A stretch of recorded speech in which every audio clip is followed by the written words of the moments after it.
ఇక్కడ చదరపడుగు 13,000 రూపాయలు. ఉమ్. మరి అంతంత వేల కోట్ల రూపాయలు తినేస్తున్నాడు కదా ఒక్కొక్క కాంట్రాక్టర్. అవును. అరే ఓ 10% వాళ్ళకి పడేయండిరా, పాపం వాళ్ళు ఇక్కడ కష్టపడ్డటువంటి వాళ్ళురా.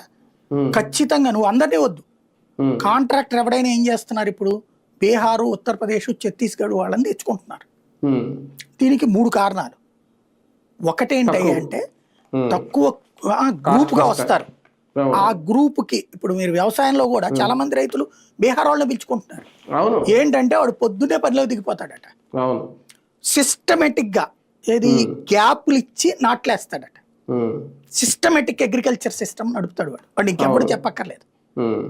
కాబట్టి అక్కడ అదే జరుగుతుంది. ఇక్కడ కూడా వాళ్ళు బాధ్యతగా ఉంటారు, గ్రూప్ ఉంటుంది కదా అక్కడ, ఉమ్. వాళ్ళందరూ కూడా వాళ్ళకి ప్లస్ అక్కడే వచ్చిన సైజు రేకుల షెడ్ లాగా వేసుకుని అక్కడే వండుకుంటారు, అక్కడే తింటారు.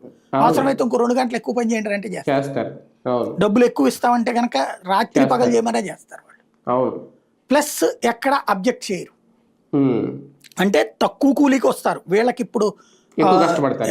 ఇక్కడేంటి వీళ్ళేంటి మన లోకల్ వాళ్ళు ఆల్రెడీ గతంలో ఉన్న పరిస్థితుల రీత్యా మనం అప్పట్లో మాట్లాడుకున్నాం, గుర్తుంది కదా, వ్యవసాయ కూలీ 500 నుంచి 700 అడిగారు. అవును.